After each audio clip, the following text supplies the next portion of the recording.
And there we are. It looks like we're live. I always like to see the stream pop up in YouTube before I say, hey, we're good to go and we're live. Looks like my mic is working. I had some audio issues with this computer last week, so I had to tweak things again. So, hey, if you can't hear me or there's any issue with the audio or anything, please let me know in the comments. Welcome everybody to Coffee, Kegs, and Kriegsspiel. Today we're just going to kind of do a general update because there's a lot to talk about in terms of what we've got going on across the board in the organization. I'm a bit tired today. I went to the Pacific Air Show yesterday down in Huntington Beach. I had a long drive back home, and I guess the 101 was closed in Encino, so I had to take a detour through Encino. I got a beautiful hour-long tour of the town of Encino in Los Angeles at about 11 o'clock at night. Wow, right? Crazy. Good morning to Achilles. Good morning to Wolfton and everybody else on the live stream who is watching. It's great to see you guys here. But anyway, enough about me. Just if you see that I'm a little red or I look like a raccoon in reverse, it's because I was wearing sunglasses as I watched the airplanes yesterday. That's the reason why. But I am back home. I came home in time to do Coffee, Kegs, and Kriegsspiel. Only got about 4 hours of sleep, but hey, we're here. All right, let's talk about some things here. For those of you who are new to the IKS, or who are not familiar with this, it's very important for you to know that we have a website. I'm going to turn my camera off there so you can see a little more. All right. So we have this wonderful website that's been put together. Jan Heinemann, one of our master umpires and chief admins, has put this together. And we have all kinds of cool stuff here. We have lots of resources and other fun things in here. Some of our members, only a fraction of them, have put themselves on our map. You can come put yourself on our map if you want. You don't have to, but we have all kinds of cool stuff. We have resources that teach you how to play Kriegsspiel, how the game works. We've got guides, we've got tips, and so on. We have all kinds of resources. We got maps, for example. You can't play Kriegsspiel without a map. So you go through here, and here are all these maps that you can click on, and it will take you to these websites where you can get period maps that you can use in Kriegsspiel games. And you just kind of zoom right on into a certain area, and it resolves. See there? And you just make sure that you scale it properly, and you are good to go. How do you scale something properly? Well, there are other guides that will teach you how to do that. You can also join us, or you can grab one of our pre-built modules right here in our module collection on Steam. And these, of course, are correctly scaled. They come with the pieces and everything. You just jump right in and start playing. So we've got all of that stuff going on. Other things, we have a podcast, which obviously you know about because you're watching it. I just want to let you know that you are invited to support the podcast, which in turn supports the International Kriegsspiel Society. You go here to patreon.com/Kriegsspiel, and you can select a membership level, and you can, help us on out here. And you see some of our content, some of which is exclusive. You have to be a subscriber to see some of our exclusive content. So there's that going on. And of course, we have a store. We have Kriegs Depot on Etsy, which is our store. You can buy the K22 rules, notebooks. I want to point out that we have these really cool mugs for the D-Day campaign, which I am about to talk about right now. The D-Day campaign just came to a close, so you can buy one of these cool mugs. This is the one for the Axis. Well, someone had to play the bad guys. They've got skulls on their caps, right? And then we have a cool one for the Allies as well. Carter designed these mugs, and Carter receives the proceeds from the sales as soon as he sets up a PayPal account so I can send him the money. But anyway, this is what we got going on. All kinds of cool stuff. I have to buy another hoodie. I own two, but my daughter has been trying to steal mine, and I think I'll just let her have it at some point. I'm going to probably get this really cool zip-up hoodie next. It should be pretty cool to have. And you can, of course, get this merchandise yourself. And again, proceeds benefit the IKS. All right, let's put this away and talk about the game. Let's talk about Kriegsspiel. And let's see here. Are we seeing how Marshall did in D-Day, Dave asks. And the answer is no, although you can assume I did phenomenally, excellently, supremely well. Being the Kriegsspiel master that I am, I'm sure I made every optimum perfect move that could be made. And that is because my units exited the map down here and made their way all the way to Berlin. In fact, they're halfway to Moscow, which is why Carter decided to call the game. I could be lying a little bit. As I tell people, I don't smoke, drink, do drugs, or womanize, but I do lie a little bit. And so that could be one of the little lies. What Carter has done here, though, and what I really want to share with you, he's going to do a whole debrief on D-Day. He's going to do a whole show that will be posted on our YouTube. So if you're subscribed to our YouTube, you will see his whole debrief where he just kind of gives the whole rundown of everything. He's going to be doing that. He's asked everyone to do after action reports without seeing the end of the game, which is this really cool thing that we've kind of been doing. One of the problems that we have is when we debrief from games, we bring everyone into the Empire map and we have them take a look at the map, and then we say, okay, tell us what you thought. Well, they see everything laid out on the map, which colors their perception of the battle and how they did and so on. They can see right there more or less if they won or lost. And that taints the, the self-assessment process. So what we've started to do, what we started to do is ask people, what was your mission? What do you think your opponent's mission was?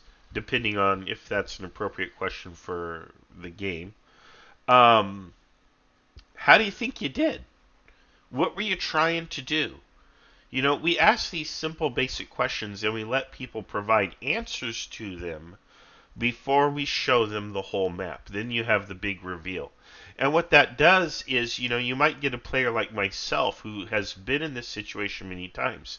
How do you think you did? Oh, I think I did phenomenal. I was really tearing things up in my sector. I was really going at it. The enemy was in retreat. Life was great. Yeah, but you lost the battle. I've had that happen before where I thought I was just doing great, but it turns out I was the only person having any kind of success, and the rest of the team was losing. There are lessons to be learned from that sort of experience, so that's why we're kind of doing things the way that we're doing them. That's why Carter is doing things the way he's doing them. But you can, of course, see the pieces here. So if I deal a bunch of pieces out, and then I have these bags here, let's see here, and I deal them out, you can see some of the pieces that he's got going on. Look, I mean, I could just sit here and click. And let's see, where did those pieces go? Here they are. So he's got all of these units here. He made these beautiful pieces, which I'll now lay out on the map and show you. Actually, I need to turn them around and spread them out. So let's do this. There we are. And in fact, let's do it this way. And here you are. You can see all the pieces he made, and he put the little icons on them and such. Very beautiful. They're traditional style IKS pieces.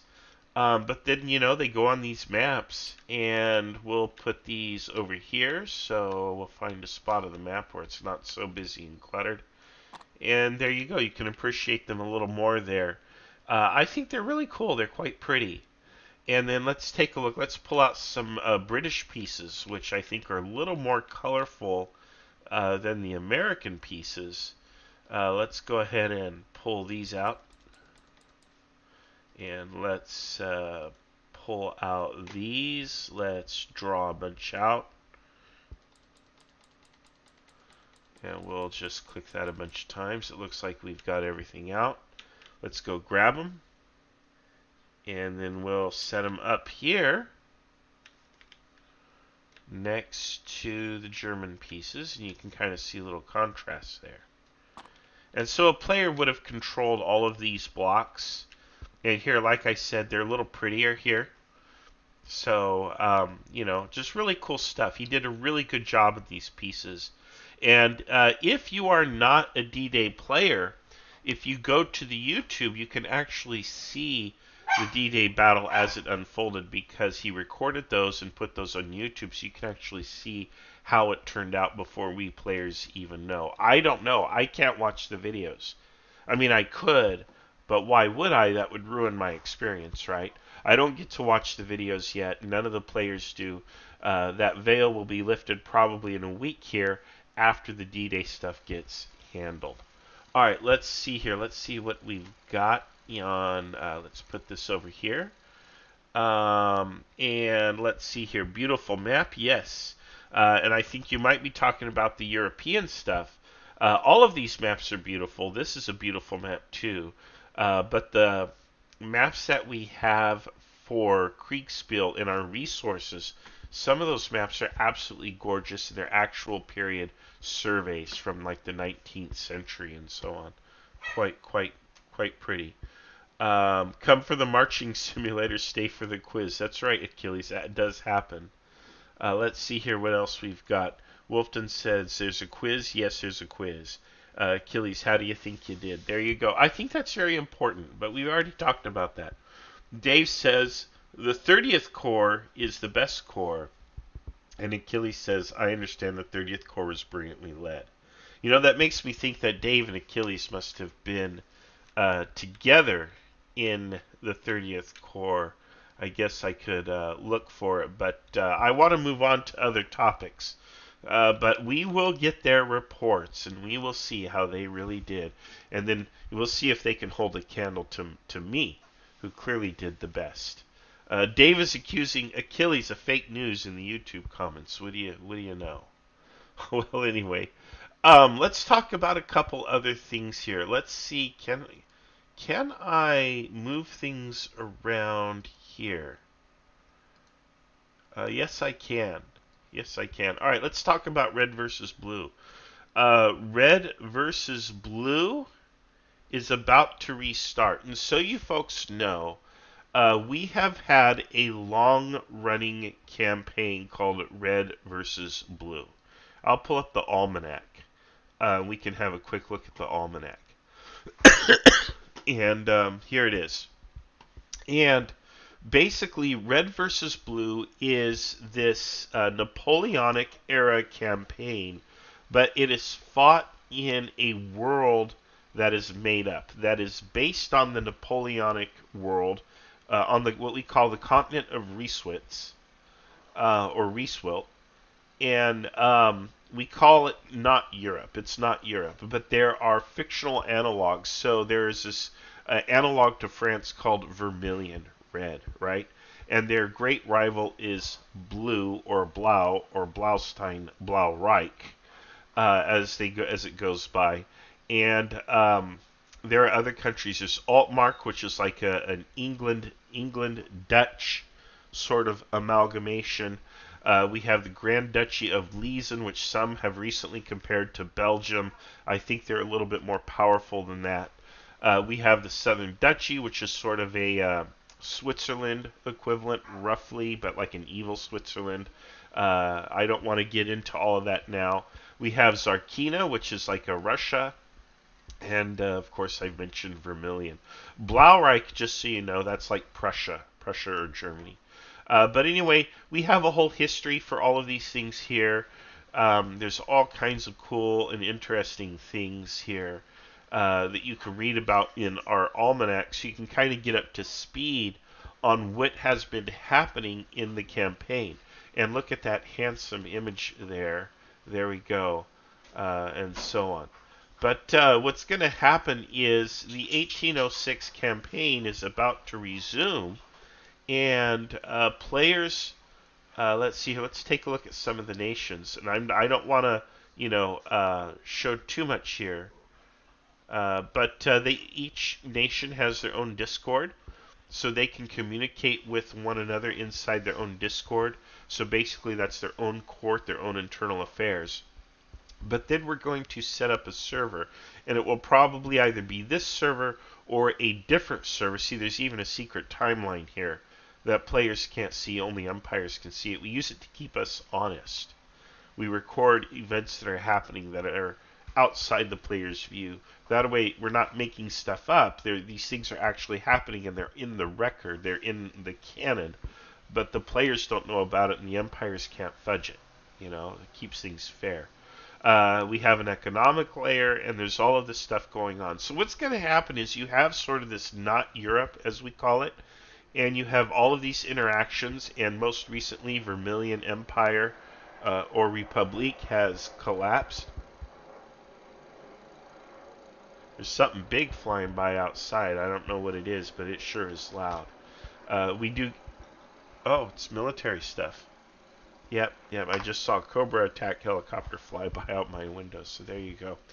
Um, I live on the Central Coast, but we get a lot of military traffic. I'm very close to Vandenberg Space Force Base. Neither here nor there.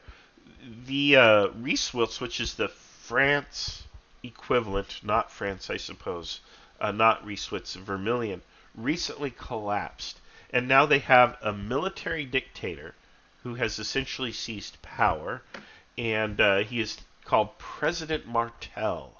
And he has to rebuild the country, but I imagine he has some axes to grind. He might have some grudges. We will see.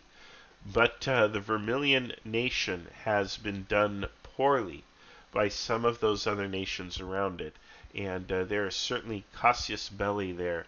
I'm probably mispronouncing the Latin, but they definitely have cause to go to war with their neighbors. Unfortunately, they're in no shape to do it, but hey, let's give them a year or two to rebuild, and let's see where they're at then. You can, of course, join this campaign. You can join the RVB Perpetual campaign.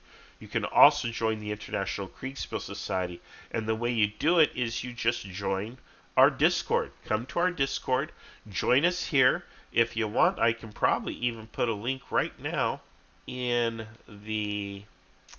Here we go. I can put a link into the YouTube comments, and it's I want it on no limit. I don't know why they always default 7 days. There we go. I'll put that right here in the comments in the YouTube, and that's a good link, and you can use it at any time. Let's see here. I know I have a map of Vermilion, or not Vermilion, of Reeswilt, but to open it might be a bit of an ordeal. That's the economy. Let's see here. Let's see what this is. Let's open this. If it opened, did it open? There it is. Here we go. It's open in Paint. But let's just give you a view of the continent. And it's just a portion of it. This was an early draft of the map. But you can see right here, here's alt markup here. It's sort of the England analog, which is up here in the upper right. You can see, actually, let me again turn my face off so you can see a little more of the map. Right here, the green is Liesen. My mouse is not cooperating. It's not showing up. And then the blue on the right is Blaureich, and Blaureich actually extends to the upper right off the map. Zarkina, I believe, is to the lower right. The Southern Duchy is below there, and again, it's not really fleshed out or indicated. What is kind of put out there is Vermilion, which is this red area. So that's sort of the French equivalent.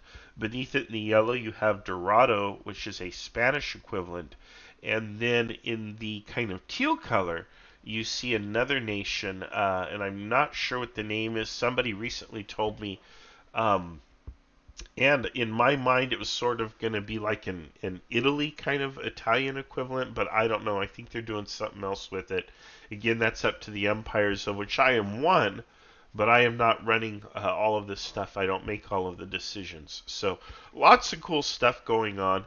The vision behind the 1806 campaign, I should say Red versus Blue campaign, not 1806, is that it will continue on in perpetuity right up to the modern era. Now, at the pace that we're moving, it will take us years to do that. I don't know that that's realistically going to happen, but we are simply going to continue to play it out year by year like a big, long soap opera.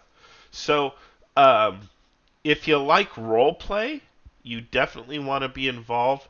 Understand, though, that the purpose of the campaign is to create battle scenarios ultimately that the players will play, and they will either play those in person on Tabletop Simulator, although not on this particular map. It will be something Napoleonic, or they will the battles will be abstracted by an umpire.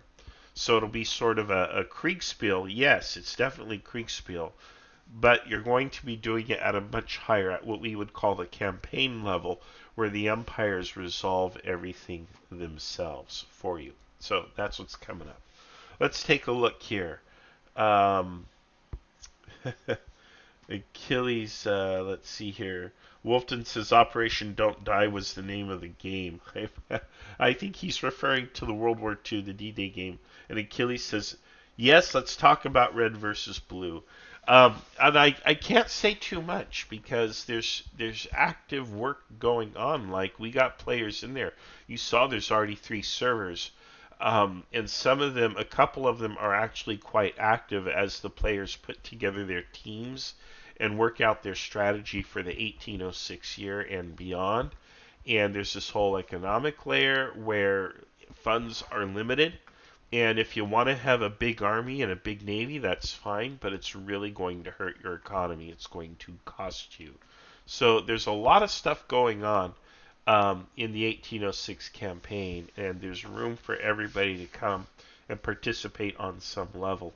But again, ultimately, 1806 I hope will be a quiet year.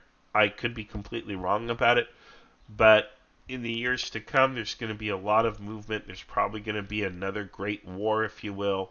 In fact, there hasn't been a great war yet. There's been some attempts to start big wars, but things haven't worked out. There was just a great civil war in Vermilion, but the rest of the continent has not really experienced or tasted full-blown Napoleonic warfare.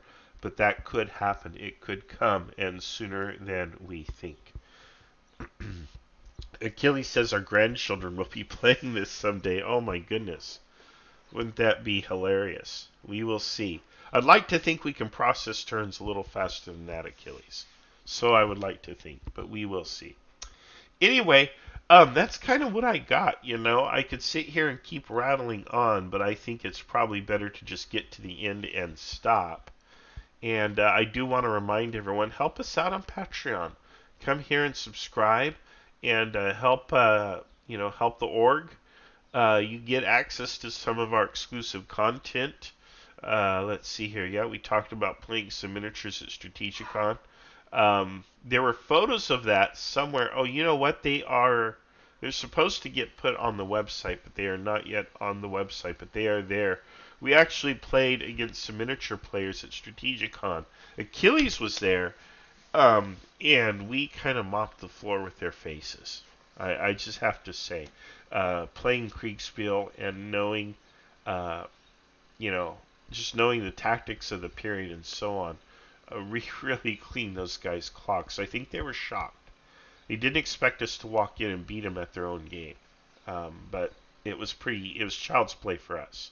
That's because they play maybe 2 or 3 times a year. We play Kriegsspiel constantly, so we're just kind of had that advantage. It was a nice edge. It was enjoyable. And Marvelous Anarchy says, "Hi Marshall, LOL, nice one." Well, hello Marvelous Anarchy, good to see you too. But anyway, we are about to wrap up. I just wanted to invite people to join us on Patreon and help support us, help us out. You can also grab your Kriegsspiel merch. And above all, join the organization. Look, folks, if you are not part of the IKS, if you're not getting in on these amazing games that we have going on, look, there's even a small game going on right now. It looks like a two-player game. Um, it's a little one. They're probably testing something. But again, if you're not in here, you're missing out. Join the IKS, participate. It's free. It's fun. Once you play Kriegsspiel, you're not going to want to play a lot of other games because it just gets to you. It hits different. It's a unique experience unlike any other gameplay experience, and it's worth it. Anyway, folks, that's all I've got for now. And it would be great to see you folks here in another game. I'm sure we'll have something big on Open Saturday. Let's see. In fact, it's already scheduled. So there you go. We do have... No, that's October 22nd. Sorry. But there will be another one scheduled. Look, 29 people are interested in playing that Open Saturday game. Come on in. These are great, huge games. They're a lot of fun. Lots of players. Worth it. All right, everybody. I want to thank you all for being here, and all I'm going to say is I will see you on the next adventure. All right, bye for now, and we'll catch you.